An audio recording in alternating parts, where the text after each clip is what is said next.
Welcome to the walkthrough of frequently made mistakes for assignment 1B in my CS 891 class in the spring of 2023. First, please make sure to comment your code thoroughly or your code will not be reviewed. Likewise, please don't remove the to-do tags since it makes it hard to review your code. Submissions with these tags removed will also not be reviewed. Let's move on to some issues with the implementation of the proxies. So please use the webutils encode query method instead of doing this encoding explicitly because our tests can check for it easier.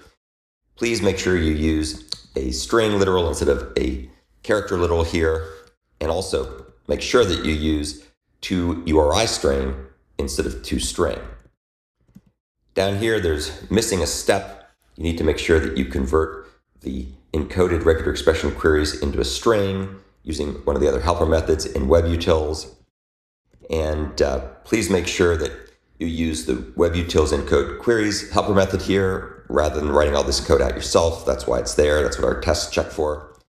And down here, there's something important that's missing. Make sure you take a careful look at all the examples of how we've created the URI string and make sure you follow the right pattern. Some other problems here. Please make sure that you replace all this code here with a call to webutils encode list.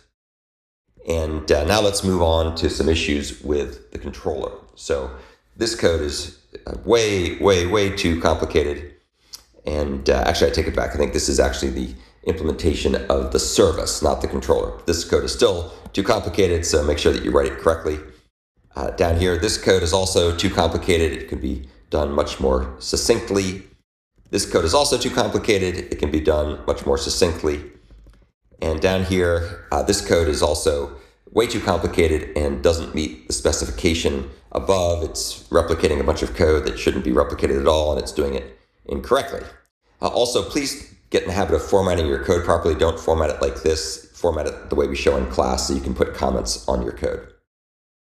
Down here, again, this code does not meet the specification above. It's way too complicated and incorrect, so make sure you follow what's described in the specification comment. Down here, we're taking a look at how the pattern list field variable should not be created. It's way too complicated. You don't need to be using of nullable or else and so on. Way too complicated. Down here, this code doesn't meet the specification above because something's missing. One of the steps, namely this step, needs to be covered there. Please split the call to make pattern list internally into a pair of map calls, one for dealing with decoding and one with dealing with the regular expression pattern match creation or pattern creation. So please split those things up. Don't have them glommed together into one call. Our tests expect them into two. Please make sure you comment your code thoroughly and also make sure you format it properly. This is not proper formatting. It's not commented. Code like this will not be reviewed.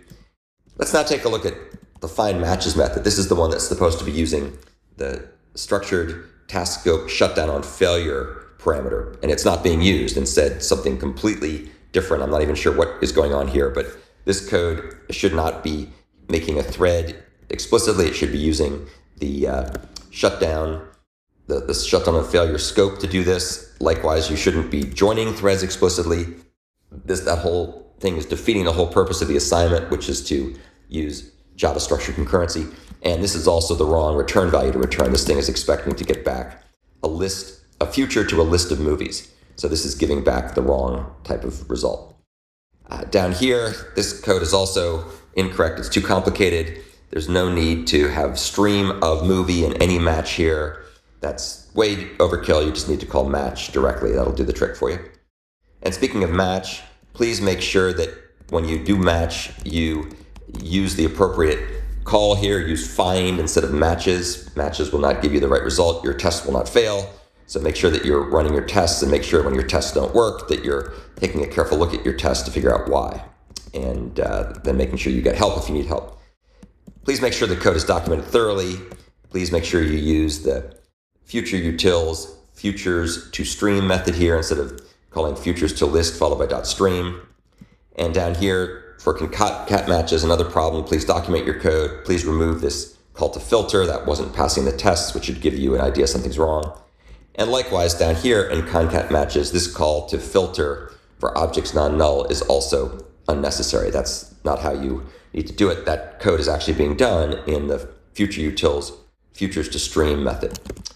So these are some of the problems I saw with assignment 1B. Please make sure that you address all these issues and integrate them into your solution that you push for assignment 1C when that's due in a couple weeks.